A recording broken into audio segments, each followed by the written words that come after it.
वह काम किसी काम का नहीं, वह काम किसी काम का नहीं जिसको करने की सारे हदे पार ना हो जाए।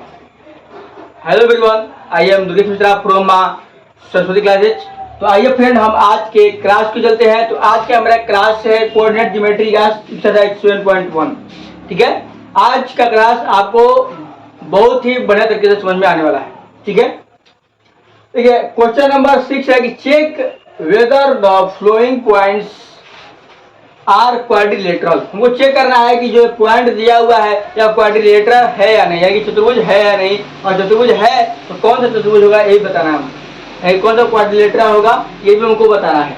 देखिए पहला पॉइंट है, पहला दूसरा तीसरा क्वेश्चन है। तो देखिए पहला क्वेश्चन है कि -1, -2, 1, 0, -1, 2 और -3, 0। इसको पहला को क्या करते हैं, सोल्यूशन करते हैं पहला का।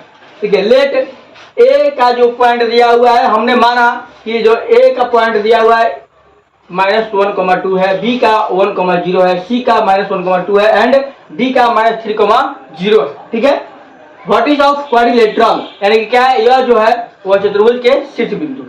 ठीक है, अब देखिए बाय यूजिंग डिस्टेंस फॉर्मूला, यानी कि डिस्टेंस फॉर्मूला के उपयोग करके हम जो इसका कर निकालेंगे A B, B C, C D और ए डी निकालेंगे। और उसके बाद विकर्ण, देखिए इसके बाद चतुर्भुज में क्या होता है, डायगोनल भी होता है। डायगोनल कितने होते हैं, 2, यानी कि चतुर्भुज हो या वर्ग हो या तो सब में क्या होता है, 2 ही विकर्ण खींच सकते हैं हम। जैसे देखिए यहाँ पे मान लीजिए ये क्या है, एक वर्ग चतुर्भुज यानी कि स्क्वायर क्वाड्रिलेटरल। ठीक है, ये क्या होगा, ए बी ए बी। ठीक है, और ये क्या हो गया डी, और ये क्या हो गया सी। ठीक है, तो ये क्या होगा, ए बी सी डी एक क्या है, एक ए बी सी डी क्या होगा, एक क्वाड्रिलेटरल हो गया। अब क्वाड्रिलेटरल में कौन सा क्वाड्रिलेटरल होगा, ये क्या है, वर्ग, मतलब यानी कि स्क्वायर क्वाड्रिलेटरल है। तो इस किसी भी क्वाड्रिलेटरल में या किसी भी वर्ग में या किसी भी रेक्टेंगल यानी कि किसी भी आयत में केवल 2 ही विकर्ण हम खींच सकते हैं। ठीक है, अब बताइए कि इसमें कोई तीसरा विकर्ण खींच सकते हैं, नहीं खींच सकते हैं। इसमें क्या होता है, 2 विकर्ण होता है। इसमें क्या निकाला हमको, एक पॉइंट ए बी निकालना है, दूसरा बी सी निकालना है, तीसरा सी डी निकालना है, चौथा ए डी निकालना है, और इसका 2 विकर्ण निकालना है, एक बी डी और एक ए सी निकालना है। हमको 2 पॉइंट निकालना है। अगर ये मान लीजिए जो इसका साइड है यानी कि A B D, A B, B C, C D और ए डी जो है, अगर ये इक्वल आ जाता है और इसके बाद उसका ए सी और बी डी यानी कि जो उसका डायगोनल अगर ये इक्वल आ जाता है तो ये क्या होगा, स्क्वायर डायगोनल होगा, स्क्वायर क्वाड्रिलेटरल होगा। देखिए तो समझते हैं ए बी, तो ए बी, ए और बी में x2 कौन होगा, x1 कौन होगा, तो x1 यानी कि जो पहले आएगा वो x, जो बाद में आएगा वो y। ये क्या होगा, x1 y1, x2 y2। ठीक है, x2 और y2। तो x2 - x1 तो 1 - 1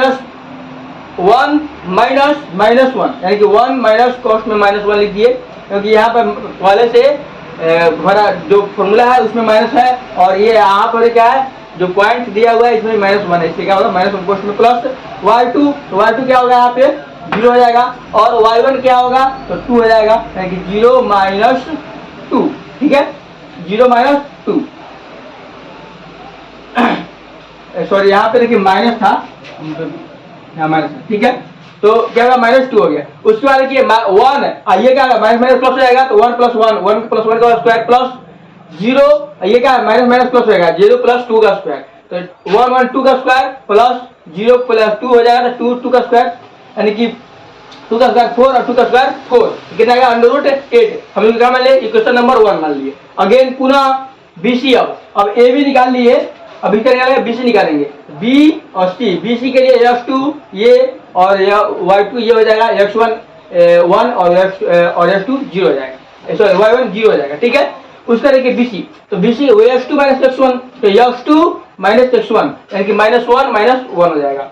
ठीक है, स्क्वायर प्लस y2 - y1, तो y2 क्या हो जाएगा, 2 हो जाएगा, और y1 क्या हो जाएगा, हमारा y1 हो जाएगा 0, y1 हो जाएगा 0। ठीक है, तो 2 - 0 हो गया, तो माइनस प्लस, तो -1 को ऐड करके कितना जाएगा, -2 का स्क्वायर प्लस 2 का स्क्वायर। ठीक है, तो 2 का स्क्वायर 4 और यहाँ भी 2 का स्क्वायर 4, यानी कि कितना आ गया, √8, यानी कि क्या होगा हमारा समीकरण 2 यानी कि क्वेश्चन नंबर हमारा 2 हो गया, यानी कि ए बी और बी सी हम डिस्टेंस फॉर्मूला का यूज करके हम बना लिए।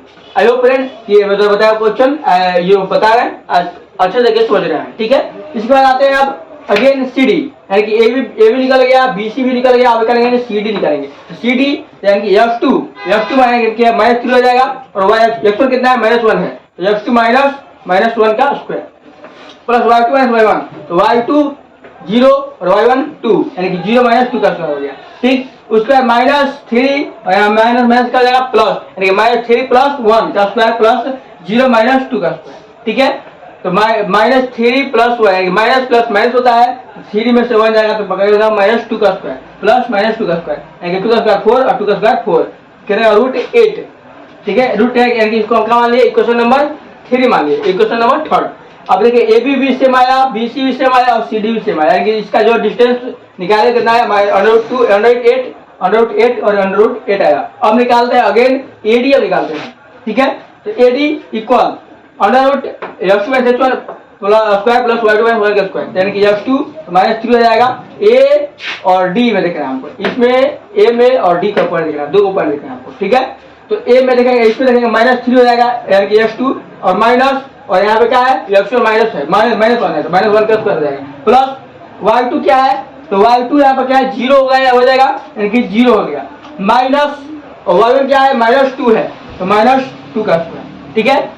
उसके बाद देखिए -3 है, माइनस का जाएगा प्लस, -3 + 1 का स्क्वायर प्लस 0 माइनस प्लस हो जाएगा, यानी 0 + 2 का स्क्वायर, √3 -2 का स्क्वायर, -3 में +1 घटाएंगे माइनस हो जाएगा, माइनस प्लस माइनस हो जाएगा, तो -3 + 1 का वैल्यू कितना है -2 का स्क्वायर प्लस 0 + 2 है 2 का स्क्वायर, तो 2 का -2 का स्क्वायर 4 और 2 का स्क्वायर 4, यानी कि इसका भी क्या आ गया √8 आ गया, ठीक है। यानी कि क्वेश्चन नंबर 1 2 3 और 4 से ये क्या हो गया, ये पता चला कि ये क्या है क्वाड्रिलेटरल है, ये पता चला कि क्वाड्रिलेटरल है। अब इसे कौन सा क्वाड्रिलेटरल है इसका हम जांच करेंगे। अब उसका देखिए, अब हम निकालते हैं, इसका साइड निकल गया, अब चलते हैं इसके हम डायगोनल निकाल लें। डायगोनल किस प्रकार से निकालेंगे हम उसके योर चलते हैं। देखिए एसी है, डायगोनल क्या है, एक एसी है और एक बीडी है, पहले एसी निकाल लेते हैं। एसी इक्वल f2 क्या होगा, देखिए अब ये देखना है कि ए और सी में f2 क्या होगा -1, क्या होगा -1 का -1 हो गया, उसके बाद माइनस है फॉर्मूला में, उसके बाद f1 क्या होगा -1, ये क्या होगा -1 का स्क्वायर, ठीक है। अब देखिए उसके बाद y2 - y1, तो y2 - y1 तो y2 क्या है यहाँ पे, y2 रहेगा 0 और सॉरी यहाँ y2 क्या हो जाएगा 2 हो जाएगा और माइनस और y1 क्या हो जाएगा -2, यानी कि -2 हो गया। अब देखिए -1 प्लस माइनस प्लस हो जाएगा, यानी कि 1 -1 + 1 का स्क्वायर प्लस 2 और ये माइनस प्लस 2 का स्क्वायर। अब देखिए कि माइनस क्या होता है, माइनस प्लस माइनस होता है, एक 1 + 1 करके कितना हो जाएगा 0 हो जाएगा, इसलिए 0 का स्क्वायर प्लस 2 4 का स्क्वायर, उसके बाद 0 + 16 4 का स्क्वायर 16 हो जाएगा और 16 का जो स्क्वायर रूट निकलेगा, यानी कि स्क्वायर रूट कितना होता है 4, यानी कि 4 निकल गया। ये हमारा इक्वेशन नंबर 5 हो गया। अगेन बीडी, अब निकालते हैं, एसी निकल गया हमारा डायगोनल, अब निकालते हैं बीडी। बीडी क्या होगा, तो बीडी देखिए बीडी इक्वल, अब x2 - x1 बीडी का देखना हमको, बी यहाँ पे है और डी यहाँ पे, तो बीडी के लिए x2 क्या हो जाएगा -3 माइनस और y1 क्या हो जाएगा, x1 क्या हो जाएगा -1, यानी क्या हो गया -1 का स्क्वायर, ठीक है। अब उसके बाद देखते हैं 1 का स्क्वायर, अब उसके बाद देखते हैं यहाँ पे y2 - y1 निकालते, y2 क्या हो जाएगा यहाँ पे 0 और y1 क्या हो जाएगा 0, यानी कि 0 - 0 का स्क्वायर इक्वल, अब देखिए अंडर रूट माइनस प्लस, यानी कि -3 - 1 को ऐड करेंगे तो -4 का स्क्वायर प्लस 0 - 0 यानी कि 0 ही होगा, 0 का स्क्वायर -4 का स्क्वायर 16 और 0 का स्क्वायर 0, यानी कि 16 का स्क्वायर रूट 4 निकल गया, यानी कि ये हमारा इक्वेशन नंबर 6, ठीक है। Equation number from equation number 1st 2nd 3rd and 4th से ए बी बराबर बी सी बराबर सी डी बराबर ए डी इक्वल √8 आया है, ठीक है। ये बता क्या हो गया, ये क्वाड्रिलेटरल हो गया। And equation number 5 and 6 diagonal AC equal BD equal 4, यानी कि इसका जो चारों भुजा है ये भी क्या हो गया बराबर आया, और इसका जो डायगोनल है दो यानी कि AC और BD ये भी क्या हुआ इक्वल हो गया। इसलिए so given points are quadrilateral square, यानी क्या होगा, जो पॉइंट दिया हुआ है, ये जो पॉइंट दिया हुआ है फर्स्ट, ये क्या होगा, क्वाड्रिलेटरल होगा। लेकिन कौन सा क्वाड्रिलेटरल होगा, वर्ग क्वाड्रिलेटरल, यानी कि स्क्वायर क्वाड्रिलेटरल होगा, यानी कि क्या हो जाएगा, वर्ग चतुर्भुज। ठीक है, आई होप ये मेरे द्वारा बताया क्वेश्चन नंबर 1 आप अच्छे तरीके से समझ गए होंगे। ठीक है फ्रेंड, अब इसके बाद हम लोग क्वेश्चन नंबर 2 और क्वेश्चन नंबर 3 अगले वीडियो में समझेंगे। अगले वीडियो में बताएंगे कि क्वेश्चन नंबर 2 क्वाड्रिलेटरल है या नहीं है, क्वेश्चन नंबर 3 क्वाड्रिलेटरल है या नहीं है। ठीक है फ्रेंड, तो आज के लिए इतना ही, मिलते हैं अगले वीडियो में, तब तक के लिए बहुत बहुत धन्यवाद। Thanks for watching friend, and please share, subscribe, like and comment on my YouTube channel and press the bell icon and active notification, ताकि वीडियो बनाए तो सबसे पहले आपके पास नोटिफिकेशन पहुंचा। और फ्रेंड आप लोगों से एक और निवेदन है कि अगर मेरे वीडियो में कोई कमी दिखाई देता है या मेरे स्टाइल यानी कि मेरे टीचिंग स्टाइल में अगर कोई कमी दिखाई देता है तो प्लीज शेयर मी, क्योंकि मुझसे बताइएगा तो हम चाहेंगे कि हम अच्छे से अच्छे यानी कि और बेहतर प्रयास करेंगे कि आपको और अच्छे से समझाने की कोशिश करें और आपको और अच्छा शिक्षा दें। ठीक है फ्रेंड, आप और स्टूडेंट आप लोग अच्छे तरीके से समझ रहे हैं सभी लोग। ठीक है, अब आज के लिए इतना ही, मिलते हैं अगले वीडियो में, तो बहुत बहुत धन्यवाद। Thank you watching friend, bye bye, take care.